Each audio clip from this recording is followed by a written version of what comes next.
Hello my dear students, welcome to my channel. इस video में मैं ग्रेड 8 कंपाउंड इंटरेस्ट चैप्टर का question discuss कर रही हूँ।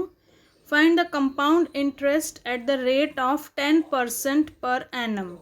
रेट ऑफ इंटरेस्ट क्या दिया है? 10% पर एनम, मतलब आर हमको दिया है फॉर 4 ईयर्स, 4 ईयर्स के लिए, on the principal which is 4 year which in 4 year at the rate of 4% per annum gives rupees 16,000। तो रेट ऑफ इंटरेस्ट है 10% पर एनम, कितने साल के लिए? 4 साल के लिए। ऑन द प्रिंसिपल, तो प्रिंसिपल अमाउंट हमको नहीं दिया है, हमको क्या दिया है कि इतना जो ये वैल्यू है 10% और 4 ईयर्स, वो उस प्रिंसिपल अमाउंट पे हमें 16,000 रुपीज़ का सिंपल इंटरेस्ट दे रहा है। तो आप वापस क्वेश्चन में पढ़ती हूँ, वापस समझने की कोशिश कीजिए। Eight the rate of 10% per annum for 4 years on the principal which in 4 years, इस प्रिंसिपल पे 4 ईयर्स के बाद eight the rate of 4% per annum, rate of 4% per annum gives 16,000 as simple interest. तो 16,000 रुपीज़ 4% पर एनम देता है इस principal पे। तो प्रिंसिपल की वैल्यू हमें नहीं दी है, प्रिंसिपल, उस प्रिंसिपल पे 4% एनम से जो सिंपल इंटरेस्ट मिल रहा है वो है हमको 1600 रुपीज़, 1600 रुपीज़। ठीक है, तो यहाँ पे कैसे सॉल्व करेंगे? तो जो प्रिंसिपल हमें नहीं दिया है वो प्रिंसिपल हम अज्यूम करेंगे कि एक्स है या पी ले लेते हैं। तो let P be the principal. अब इस प्रिंसिपल पे हमें रुपीज़ 1600 मिल रहे हैं एज सिंपल इंटरेस्ट, और उसका फॉर 4 ईयर्स, और उसका रेट ऑफ इंटरेस्ट है 4% पर एनम। तो प्रिंसिपल हमें नहीं दिया है, सिंपल इंटरेस्ट की वैल्यू हम का जो फॉर्मूला है वो हमें अप्लाई करना है। सिंपल इंटरेस्ट का फॉर्मूला क्या है? PRT by 100। अब इस सिंपल इंटरेस्ट के फॉर्मूला में देखो आप, 100 जो है वो लेफ्ट हैंड साइड जाएगा तो मल्टीप्लाई हो जाएगा, तो simple interest into 100 is equal to PRT हो गया। अब P की वैल्यू हमें नहीं मालूम है, वो निकालनी है हमें। R हमको दिया है, T दिया है, सिंपल इंटरेस्ट दिया है। तो ये R और T जो है ये कहाँ जाएंगे? लेफ्ट हैंड साइड जाएंगे तो डिवाइड हो जाएंगे। ठीक है, तो इस तरीके से P इज इक्वल टू क्या हो गया? SI इंटू 100 और अपॉन R इंटू T।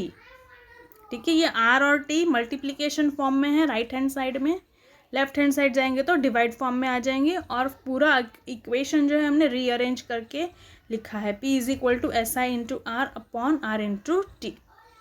अब हमें कौन सी वैल्यू दी है? सारी वैल्यूज़ है हमारे पास। सिंपल इंटरेस्ट दिया है 100 दिया है, R रेट ऑफ इंटरेस्ट 4 है और टाइम भी 4 ईयर्स है, इसलिए 4 इंटू 4 है। तो इसको इस तरीके से सिंप्लीफाई कर दो। पहले यहाँ पे मैंने दिखाया है कैंसिल करके, तो हमारा आंसर आएगा 400 इंटू 25। उसको मल्टीप्लाई करेंगे तो आएगा हमारा आंसर 10,000। अब ये 10,000 रुपीज़ जो आया हमारा वो प्रिंसिपल है। Now we have principal, we have rate of interest and we have N। अब ये रेट ऑफ इंटरेस्ट कौन सा है यूज़ करना है? 4% वाला नहीं यूज़ करना है। आप अच्छे से क्वेश्चन देखो, ये जो रेट ऑफ इंटरेस्ट यूज़ करना है वो 10% वाला यूज़ करना है। क्यों? क्योंकि 10% वाले पे find the compound interest at the rate of 10%, क्योंकि अब हम कंपाउंड इंटरेस्ट निकाल रहे हैं। तो कंपाउंड इंटरेस्ट का रेट ऑफ इंटरेस्ट क्या है? 10%। और प्रिंसिपल, जो ये प्रिंसिपल हमको नहीं मालूम था, वो प्रिंसिपल को निकालने के लिए सिंपल इंटरेस्ट जो हमको दिया था वो 1600 था, उस पे 4% पर एनम का इंटरेस्ट रेट था, तो वो सिंपल इंटरेस्ट के लिए था। पर यहाँ पे हमको अब कंपाउंड इंटरेस्ट निकालना है, तो अब हम कौन सा वैल्यू डालेंगे? रेट ऑफ इंटरेस्ट का 10। तो यहाँ पे जो कंपाउंड इंटरेस्ट का जो डायरेक्ट फार्मूला है वो कैसे हम यूज़ करेंगे? P into 1 plus R upon R by 100 upon N, यहाँ पे N होता है। तो यहाँ पे ये 4 ईयर्स के लिए है, तो इसलिए यहाँ पे n है, n का वैल्यू क्या होगा 4 हो जाएगा।